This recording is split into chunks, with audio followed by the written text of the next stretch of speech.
అందరికీ కూడా ఆ అమ్మవారి ఆశీస్సులు ఉండాలని మనస్ఫూర్తిగా ఆ తల్లిని వేడుకుంటూ ఈరోజు మనం తులసి మహత్యం గురించి తెలుసుకుందాం.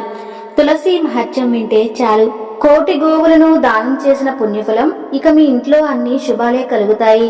తులసి చెట్టు మహత్యం గురించి ఈ రోజు వీడియోలో తెలుసుకుందాం. తులసి చెట్టును హిందువులు పవిత్రమైన మొక్కగా భావిస్తారు.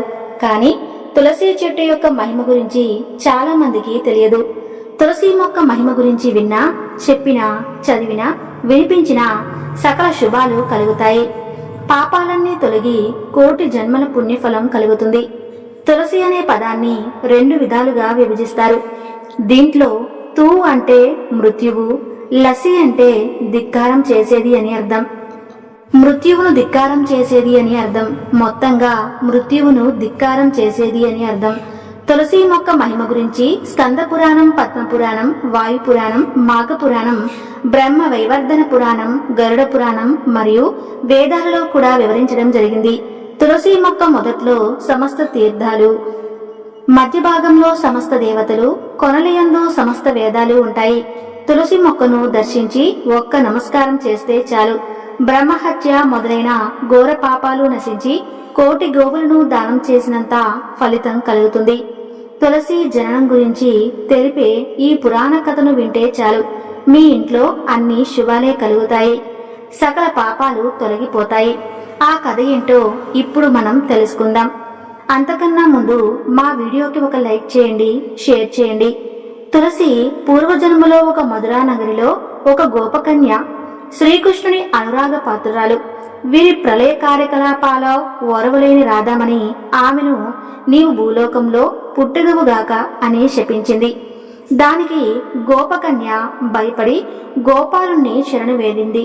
అతను కరుణించి నీవు భూలోకంలో పుట్టిన తర్వాత కొంతకాలం పాటు నీవు నా గురించి తపస్సు చేస్తే నీవు నా అంశలో చేరిపోతావు అని అభయమిచ్చి ఆమెకు శ్రీకృష్ణుడు భయం పోగొట్టాడు.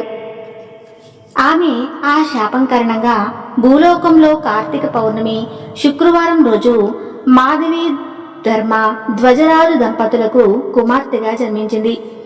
దేనితోనూ సాటిరాని ఆమె అందచందాలను చూసి ఆమె తల్లిదండ్రులు ఎంతో సంతోషించారు. ఆమెకు తులసి అని నామకరణం చేశారు. ఆమె అల్లారు ముద్దుగా పెరిగి యుక్త వయసుకు వచ్చింది. యవ్వన దశలో ఎవరు ఎంత చెప్పినా బద్రీవనానికి పోయి తపస్సు చేసింది. తపస్సు ఫలించి బ్రహ్మ ప్రత్యక్షమై నీకు ఏం వరం కావాలో కోరుకోమన్నాడు. దానికి తులసీమాత శ్రీ మహావిష్ణువు నాకు భర్తగా కలిగేటట్లు అనుగ్రహించమని కోరుకుంది. గోపాల అంశ గల సుధామ గోపాలుడు రాధాదేవి శపించబడి భూలోకంలో శంకరచూడు అనే రాక్షసుడిగా జన్మించి బ్రహ్మదేవుని అనుగ్రహం వలన తాను ఎవరి చేతిలో చావకూడదు అనే వరాన్ని కోరుకున్నాడు. కాని బ్రహ్మ ఒక షరతు పెట్టాడు. శంఖచూడు భార్యల్లో ఏ ఒక్కరైనా సరే శారీరకంగా గాని మానసికంగా గాని తన శీలాన్ని కలంకపరుచుకుంటే శంఖచూడు చావు తప్పదు అని వరం ఇస్తాడు. ఈ సంఘటన తర్వాతే శంఖచూడు తులసిని మోహించి గాంధర్వంన నారదముని ఆదేశం మేరకు వివాహం చేసుకున్నాడు. శంఖచూడు తులసితో ధర్మాన్ని చక్కగా నడుచుకుంటూ సుఖంగా కాలం గడుపుతున్నారు. అజయ్వాన్ని జయించాలని కోరిక అతనిలో జన్మించింది. అతని విజయం మనం చాలా ఎక్కువైంది. దేవతలు త్రిమూర్తులను శరణు వేడాడు. తనకి బ్రహ్మ వరమిచ్చింది. నేనేమీ చేయలేను అని చెప్తాడు. ఇక బ్రహ్మ మహావిష్ణువుకు ఆ మహాశివుడు తన త్రిశూలం ఇచ్చి రాక్షసులతో యుద్ధం చేయమన్నాడు. ఆ యుద్ధం మహాభయంకరంగా జరుగుతూనే ఉంది. శ్రీ మహావిష్ణువు వృద్ధ బ్రాహ్మణ వేషంలో శంఖచూరుడి యాచించి సర్వమంగళమైన కృష్ణ కవచాన్ని గ్రహించి శంఖచూరుడిగా మాయా వేషంలో తులసి ఇంటికి పోయాడు. ఆమె తన భర్త యుద్ధంలో గెలిచి వచ్చాడని భ్రమించి అతని కోరిన విధంగా దగ్గరకు వెళ్లి మోహించింది. వెంటనే ఆమెకు వ్రతభంగం జరిగిపోయింది. ఇంతలోనే ఆమె వచింపబడినట్లు గ్రహించి వెంటనే ఆమె లేచి దూరంగా నిలబడి దుఃఖిస్తూ మరుజన్మలో నీవు రాయిగా మారిపోదువుగాక అని తీవ్రంగా శపించి అతను శ్రీ మహావిష్ణువుగా గుర్తించి క్షమించమని కోరుకుంది. దానికి నారాయణుడు తులసి నీవు రెండవ లక్ష్మివై నాతో శాశ్వతంగా నివసిస్తావు అని అనుగ్రహించి ఈ వర్తమాన కాలంలో నీ శరీరం గండకీ నదిగా, నీ శిరోజాలు తులసి మొక్కలుగా మారతాయి. అన్ని పత్రాల కంటే పూల కంటే తులసీదేవి పూజకు ఎంతో ముఖ్యమైనదిగా అవుతుంది. ఈ 3 లోకాలలో అలాగే వైకుంఠంలో తులసి సమస్త పుష్పాల కంటే శ్రేష్టమైనది అవుతుంది. ఎవరైతే తులసి పత్ర జలంతో స్నానం చేస్తారో వారు సర్వతీర్థ స్థాన ఫలం, సమస్త యజ్ఞ దీక్షల ఫలం పొందుతారు. తులసి అందు సమస్త జీవకోటి నివసిస్తారు. అలాగే ఆ పవిత్ర గండకీ నదిలో సాలగ్రామ రూపంలో ఉంటాను నేను. అక్కడ ఒక విశిష్ట కీటకం నా లోపల చేరి చక్రాలు రచిస్తుంది. సాలగ్రామం ఉండి పూజకు తులసి లేకపోతే జన్మ జన్మాంతరాలలో భారీ విచ్చేటం కలుగుతుంది. తులసి, శంఖం, సాలగ్రామం ఒక చోట ఉంచిన వారు నాకు ఎంతో ప్రియమైన వారు అవుతారు అని ఆరు సమాధానపరిచి శ్రీ మహావిష్ణువు అభయమిచ్చాడు. పూర్వం కైలాసంలో పార్వతీదేవిని చలికత్తలు తులసి జననం గురించి వివరించమని ప్రార్థించగా పార్వతీదేవి ఇలా చెప్పింది. పూర్వం కైలాస శిఖరాన బ్రహ్మదేవుడు అనే సద్బ్రాహ్మణుడు అలాగే బృంద అనే భార్యతో కాలక్షేపం చేస్తూ ఉండేవాడు. బృంద భర్త చెప్పినట్లు నడుచుకుంటూ ఎల్లప్పుడూ దేవకార్యాలు చేస్తూ ప్రతిరోజు కూడా పూజ చేస్తూ ఉండేది. ఆ ధర్మదేవుడు శివ, కృష్ణ నామాలను గానం చేస్తూ పర్యటన చేస్తూ ఉండేవాడు. ఆ ధర్మదేవుడు తన సుందర కంఠంతో ఎప్పుడూ కూడా భగవన్నామాన్ని గానం చేస్తూ అందరినీ ఆనందింపచేస్తూ ఉండేవాడు. ఒకరోజు బృంద తన భర్త సభయందు ఉండటం వలన మధ్యాహ్నం భోజనం కాలం దాటిపోయింది. కాని భర్త భుజింపకుండా తినకూడదు కాబట్టి మనసులో పతిదేవుని నమస్కరించుకుని నీటిని తాగింది. అదే సమయంలో ఇంటికి వచ్చిన ధర్మదేవుడు భార్య నీళ్లు తాగటం చూస్తాడు. తన భార్య తనకన్నా ముందే నీరు తాగటం చూసి కోపంతో రాక్షసివి కమ్మని శపించాడు. తన భర్త ఇచ్చిన శాపం కారణంగా వెంటనే రాక్షసి అయ్యి కైలాస శిఖరంలో తిరుగుతూ ఉండేది. ఆకలి వేస్తే దారిని పోయిన జంతువులను, మనుషులను తింటూ ఉండేది. కాని గోవులను, బ్రాహ్మణులను, హరిభక్తుల జోలికి వెళ్లేది కాదు. తక్కిన ఇతర ప్రాణులను తింటూ కాలం గడుపుతూ ఉండేది. ఒకరోజు 3 రోజులైనా ఆహారం తినలేదు. దేన్నైనా తినాలని ఆలోచిస్తూ ఉండగా అక్కడ ప్రాణులన్నీ సయోప్రభావం కలిగాయి. ఇక అక్కడ బ్రాహ్మణులు ఉన్నారు. వీరిని నేను తినలేను అనుకుంటుంది. ఇక అక్కడ బ్రాహ్మణులు కృష్ణనామాన్ని ధ్యానం చేస్తూ ఉన్నారు. ఇక రాక్షస రూపంలో ఉన్న బృంద అక్కడ నామాన్ని వింటూ ఉంది. ఇక అలా వింటూ వింటూ ఆకలి భరించలేక కైలాస శిఖరంలో చనిపోయిందని చలికెత్తలతో పార్వతీదేవి చెబుతూ ఉంది. పార్వతీదేవి చలికెత్తలతో ఇలా చెప్పసాగింది. ఆ విధంగా బృంద రాక్షస రూపంలో చనిపోయి 1 సంవత్సర కాలం అయ్యింది. ఒకరోజు మహాశివుడు నాతో వనాన్ని శోభిస్తూ ఉండగా కైలాస శిఖరానికి చేరాము. మాకు అక్కడ మరణించిన బృంద యొక్క రాక్షస శరీరం కనిపించింది. ఆ శరీరం చూసి మేము ఆశ్చర్యపోయాము. ఆ శరీరం అత్యంత శోభాయమానంగా వెలగడం చూశాము.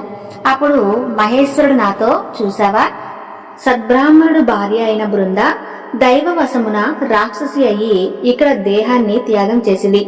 ఆ శరీరం ఏ విధంగా ప్రకాశిస్తుందో చూసావా? దేహం వదిలి సంవత్సరమైనా చెడిపోక శోభాయమానంగా వెలుగుతుంది. చూడు, ఆ శోభకు కారణం ఈ బృంద చివరి క్షణంలో ఆకలితో కృష్ణనామం జపిస్తున్న గానం విన్నది.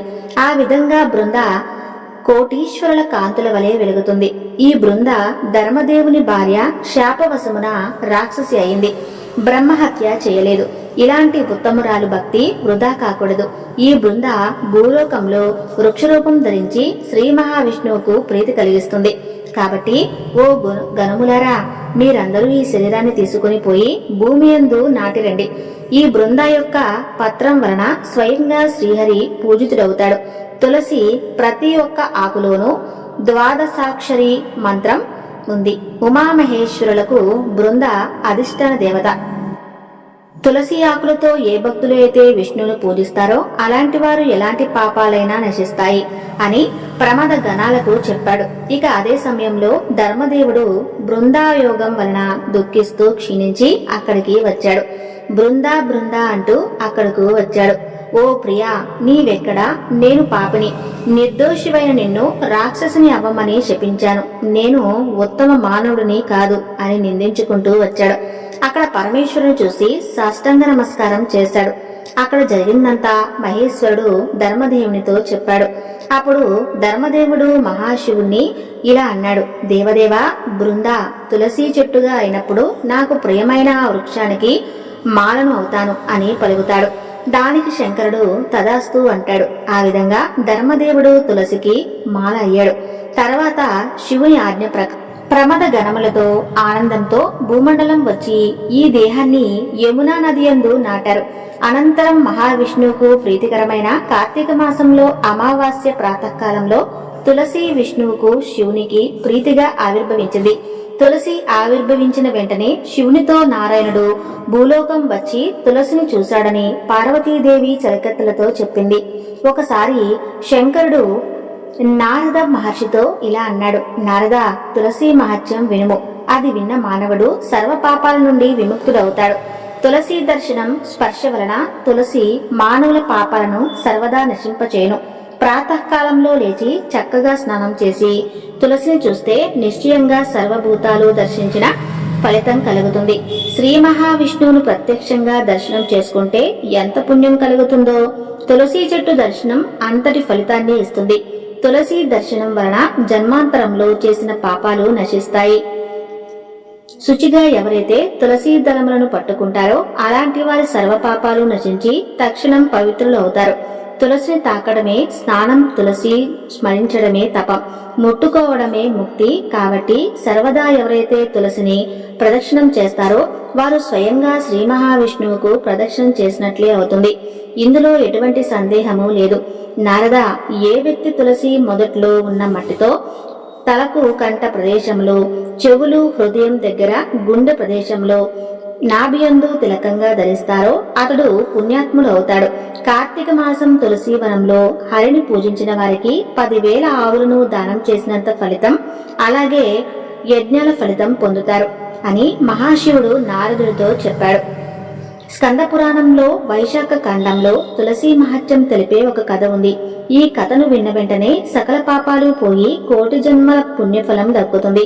ఆ కథ ఏంటో ఇప్పుడు మనం తెలుసుకుందాం. ఒకప్పుడు కాశ్మీర దేశంలో హరిమేధుడు, సుమేధుడు అని 2 బ్రాహ్మణ శ్రేష్ఠులు ఉండేవారు. వారు ఒకసారి తీర్థయాత్రలు చేస్తూ మహారాజ్యం గుండా ప్రయాణిస్తూ ఉన్నారు. వారికి ఒక చోట తులసి కోట కనిపించింది. దాన్ని చూసిన సుమేధుడు భక్తితో ఆ తులసి కోటకు ప్రదక్షిణ చేసి సాష్టాంగ నమస్కారం చేశాడు. దీన్ని గమనించిన హరిమేధుడు, ఎందరో దేవతలు తీర్థయాత్రలు ఉండగా దీనికి ఎందుకు అంత భక్తితో ప్రణామం చేశావు అని అడిగాడు. సుమేధుడు అప్పుడు ఇలా సమాధానం చెప్పాడు. ప్రాచీన కాలంలో దేవదానవులు క్షీరసాగర మదనం చేశారు. అప్పుడు లక్ష్మీదేవి కల్పవృక్షం, ఐరావతారం, చంద్రుడు ధన్వంతరి ఉద్భవించిన తర్వాత జనన మరణాలు లేకుండా చేసి అమృత కలశం ఆవిర్భవించింది.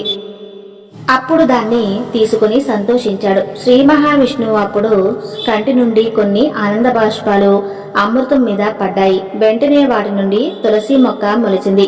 ఇక బ్రహ్మాది దేవతలు లక్ష్మిని, తులసిని శ్రీహరి సేవకు సమర్పించారు. దానికి శ్రీ మహావిష్ణువు చాలా సంతోషించారు. అప్పటి నుండి తులసి విష్ణుమూర్తికి మిక్కిలి ప్రీతిపాత్రురాలు అయింది. అప్పటి నుండి తులసి హరిప్రియులైంది. అందుకే నేను ఆమె పాదాలకు ప్రణామాలు చేశాను అని చెప్పాడు. వెంటనే వారు కూర్చుని సంభాషించుకుంటున్న ఆ వటవృక్షం నుండి పిలపిల అనే శబ్దంతో తేజోవంతులై 2 పురుషులు ప్రత్యక్షమయ్యారు. వారిని చూసి బ్రాహ్మణులు 2 భయపడిపోయి గజగజ వణుకుతూ ఎవరు మీరు అని అన్నారు. దానికి వారు నమస్కరించి, స్వామి, మీరు మాకు ప్రాణదాతలు. నా పేరు ఆప్తకుడు. నేను దేవలోక వాసిని. నేను లోపస మహామునికి చేసిన అపచారానికి ఈ మర్రి చెట్టు మీద రాక్షసుడై ఇక్కడ పడి ఉన్నాను. మీరు ఎంతవరకు కూర్చొని చెప్పింది అంతటా నా శాప విమోచనం అయ్యింది. ఇదంతా మీ అనుగ్రహమని 2 వివరించారు. ఆదర్శ బ్రాహ్మణులైన మీ 2కి తీర్థయాత్ర ఫలితం ఇక్కడే అయిందని చెప్పారు. దానితో తేజోవంతులైన వారు బ్రాహ్మణులకు నమస్కారం చేసి బ్రహ్మలోకానికి వెళ్లిపోయారు. బ్రాహ్మణులు ముక్తిని ప్రసాదించిన విష్ణుప్రియ తులసి నామాన్ని స్మరిస్తూ ముందుకు సాగారు. కాబట్టి తులసి మొక్కలను నాటి పెంచడం వలన ఎంతటి కష్టాలైనా తొలగిపోతాయి. భగవంతుడు తులసితో పూజించే వారికి ఫలితం బంగారు పుష్పాలతో పూజించినంతటి ఫలితం కలుగుతుంది. బ్రహ్మ, ఇంద్రుడు, దేవతలు అందరూ కూడా తులసితో విష్ణువును పూజిస్తారని పురాణాలు చెబుతున్నాయి.